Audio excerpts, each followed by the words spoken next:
السلام علیکم، گوہر شاہی مرحبا۔ آج ہم بات کریں گے نبی کریم صلی اللہ تعالیٰ علیہ وسلم کے بارے میں۔ جب ہم نماز پڑھتے ہیں یا اذان ہوتی ہے یا پھر ہم رکوع میں بیٹھے رہتے ہیں، تو اس ٹائم جب ہم صلی اللہ تعالیٰ علیہ وسلم کا نام آتا ہے، جیسے اشہد ان لا الہ الا اللہ محمد رسول اللہ، یا پھر اذان کے سمے میں ان کا نام آتا ہے نبی کریم صلی اللہ تعالیٰ علیہ وسلم کا، تو ہم انگوٹھی کو چومتے ہیں، ایسے چوم کر پھر ہم کچھ پڑھتے ہیں۔ کیا پڑھنا چاہیے اور کیا اس کا حقیقت ہے، اس کے بارے میں اس میں ذکر کی جائے گی، اور ساتھ میں آپ کو بتا دیں ہم کہ اس ویڈیو کو پورا دیکھیے گا، اس میں آپ کو بہت ہی خاص بات بتائی جائے گی۔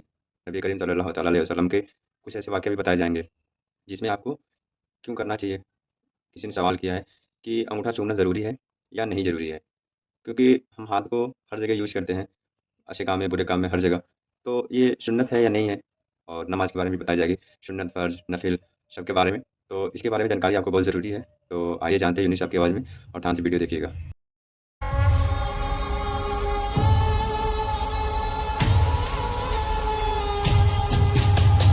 بہت شاہی مرحبا۔ السلام علیکم۔ جب ہم حضور نبی کریم صلی اللہ علیہ وسلم کا نام لیتے ہیں تو دونوں ہاتھ کے انگوٹھے چومتے ہیں، جبکہ عام آدمی کے انگوٹھے میں اللہ اور محمد صلی اللہ علیہ وسلم کا نام نہیں ہوتا۔ ہمارے ہاتھ گندی چیزوں میں بھی جاتے ہیں، کیا اس سے بے ادبی نہیں ہوگی؟ دیکھیں جی، یہ جو سنتیں ہیں نا، یہ سنتیں کیا ہیں؟ ہم جو سنت پڑھتے ہیں نا، جس طرح نفل نمازیں ہوتی ہیں، سنت نماز ہوتی ہے، فرض نماز ہوتی ہے، تو نوافل کے علاوہ، فرائض کے علاوہ ہم سنتیں بھی پڑھتے ہیں نا۔ تو جو نمازیں ہمارے لیے سنت ہو گئیں تو حضور پاک کے لیے کیا تھیں؟ وہ حضور پاک صلی اللہ علیہ وسلم کے لیے نوافل تھے، یہ ان کی ادائیں تھیں۔ تو جب حضور صلی اللہ علیہ وسلم نماز پڑھتے تھے نا، تو ان کو تو اللہ کا دیدار ہوتا تھا۔ ہم جب وہی سنت پر عمل کرتے ہیں، ہم کو اللہ کا دیدار ہوتا ہے، تو ہم حضور کی سنت کو کیوں پلید کر رہے ہیں؟ نہ پڑھیں۔ اسی طریقے سے یہ انگوٹھے چومنا آدم صفی اللہ کی سنت ہے۔ نبی پاک صلی اللہ علیہ وسلم کا نام آئے اور ہم انگوٹھوں کو چومیں یوں کر کے اور کہیں قرۃ العین بک یا رسول اللہ۔ جب انگوٹھے چومتے ہیں نا حضور کا نام آنے پر، تو یہ کہا جاتا ہے قرۃ العین بک یا رسول اللہ، کہ یا رسول اللہ آپ میری آنکھوں کی ٹھنڈک ہیں۔ تو یہ سنت کس کی ہے؟ یہ سنت ہے آدم صفی اللہ کی۔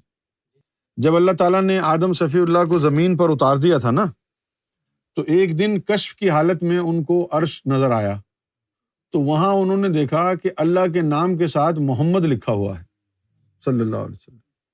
تو آدم صفی اللہ نے پوچھا، اے اللہ، تو نے اپنے نام کے ساتھ کس کا نام لکھا ہوا ہے؟ تو اللہ نے فرمایا کہ یہ میرا محبوب ہے اور تمہاری اولاد میں سے ہوگا۔ تو اس وقت دنیا میں آ گئے تھے نا آدم صفی اللہ، گناہ بھی کیا تھا جنت میں، تو نفس کے اندر تھوڑی سی ناپاکی تھی، اس کی وجہ سے جو ہے تھوڑا سا برا لگا ان کو کہ جی مجھ سے بھی افضل، کیونکہ وہاں تو شیطان کا معاملہ ہوا تھا نا۔ شیطان کو کہا کہ جا، تجھے ہم نے راندہ درگاہ کیا، تو نے آدم کے آگے جھکا نہیں۔ تو اب ان کو یہ خیال ہے کہ میں تو سب سے افضل ہوں، سارے فرشتوں کو میرے آگے جھکا دیا، سب کو میرے آگے جھکا دیا، اب میرے علاوہ کس کا نام لکھا ہوا ہے اللہ نے اپنے نام کے ساتھ؟ پتا چلا کہ بھئی یہ نام تو محمد کا ہے صلی اللہ علیہ وسلم، اور وہ اللہ کے محبوب ہیں۔ تو یہ سنا انہوں نے تو نفس نے شرارت کی، مجھ سے بھی افضل۔ تو ان کو تو وہی تھا نا، میں تو سب سے افضل ہوں، فرشتوں کو بھی جھکا دیا تھا میرے آگے، اب یہ کیا ہو گیا؟ یہ تو نئی کہانی ہے۔ تو اس کے بعد جب ان کو یہ خیال آیا، نفس کی شرارت ہوئی، تو وہ کشف وغیرہ سب بند ہو گئے، اب کچھ نظر نہ آئے۔ پہلے تو عرش وغیرہ سب نظر آتا تھا، پھر نظر آنا بند ہو گیا۔ اب جب بند ہو گیا تو آدم صفی اللہ کو خیال آیا کہ بھئی اللہ شاید مجھ سے ناراض ہو گیا ہے، تو بڑا روئے، گڑ گڑائے۔ جب بہت زیادہ گڑ گڑائے اور رو لیے، تو پھر اس سے نفس کے اندر تھوڑی سی نرمی آئی، اور جب نرمی آئی تو پھر دوبارہ جو ہے وہ کشف کھل گیا۔ اب جب دوبارہ انہوں نے دیکھا عرش پہ، تو پھر وہی لکھا ہوا، اللہ نے اپنے نام کے ساتھ محمد لکھا ہوا صلی اللہ علیہ وسلم۔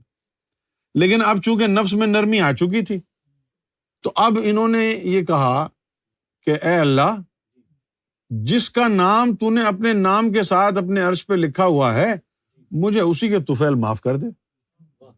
تو اللہ تعالیٰ نے محمد رسول اللہ صلی اللہ علیہ وسلم اپنے محبوب کے طفیل آدم صفی اللہ کو معاف کر دیا۔ اب جب معاف کر دیا تو آدم علیہ السلام خوش ہو گئے، اور اس خوشی کے عالم میں انہوں نے یہ کہا کہ اے اللہ، جس ہستی کے طفیل تو نے مجھے معاف کیا، بخش دیا، میں اس کا دیدار کرنا چاہتا ہوں۔ تو اللہ تعالیٰ نے فرمایا کہ بھئی ابھی تو ہم نے اس کے نام کے نور کو بڑھایا ہے، تو انہوں نے کہا کہ پھر مجھے ان کے نام کا نور ہی تو دکھا دے۔ تو اللہ تعالیٰ نے کہا کہ اپنے انگوٹھوں کی طرف دیکھو، تو ان کے انگوٹھوں سے اسم محمد کا نور برآمد ہوا۔ جب اسم محمد کا نور برآمد ہوا ان کے انگوٹھوں سے، تو محبت سے انہوں نے چوم لیا، اور پھر یہ ساری انسانیت کے لیے محمد رسول اللہ کا نام آنے پر انگوٹھوں کو چومنا آدم صفی اللہ کی سنت بن گئی۔ اب میرے بھائی یہ سنت ہے، آپ سمجھتے ہیں کہ بھئی آپ کے ہاتھ گندے ہیں تو آپ ہاتھ دھو کے چوم لیا کریں، حدیث میں یہ تو نہیں لکھا کہ گندے بندے ہاتھوں کو ہی چوم لو، ہاتھ دھو کے چوم لیا کرو۔ یہ تو نہ کہو نا کہ بھئی چومنے کی رسم ہی ختم کرو، ہمارے تو ہاتھ گندے ہیں۔ اگر ایسی بات ہے تو پھر کھانا وانا بھی مت کھایا کرو، کیونکہ ہگنے کے بعد بھی تو آپ ہاتھ دھوتے ہو، نہ دھویا کرو۔ نہیں، میں چھلی چھلی باتیں اس لیے کرتا ہوں تاکہ آپ کی سمجھ میں آ جائے، کیونکہ آپ فضول باتیں کرتے ہیں نا بھائی۔ اچھا، اب اسی سے جڑی ہوئی ایک چیز ہے، وہ بھی میں سوچتا ہوں کہ بیان کر ہی دوں۔ جب آدم صفی اللہ نے اپنے انگوٹھوں میں اسم محمد کے نور کو دیکھا تھا، تو وہیں سے یہ تعلیمات بھی آدم صفی اللہ کی شروع ہو گئیں کہ انگوٹھوں کے اوپر مناظر باطن کے دکھائے جانے لگے۔ کشف کی حالت بھی وہیں سے جانا شروع ہوئی۔ اس کے بعد آج تک جتنے بھی بڑے بڑے عاملین گزرے ہیں، ان کو کشف ایسا ملتا ہے کہ وہ انگوٹھوں کے اوپر جو ہے آپ کا ماضی دکھا دیتے ہیں، آپ کے گھر میں کیا 20 سال پہلے ہوا، یہ سارا یہاں دکھاتے ہیں انگوٹھوں پہ، یہ اسکرین کی طرح بن جاتے ہیں۔ سرکار نے روحانی سفر میں بھی لکھا ہے۔ تو یہ بات بھی آدم صفی اللہ کی تعلیم سے جڑی ہے۔ بہت ہی خاص اور عزیز ویڈیو تھا، آپ نے دیکھا ہوگا اور اچھا لگا ہوگا۔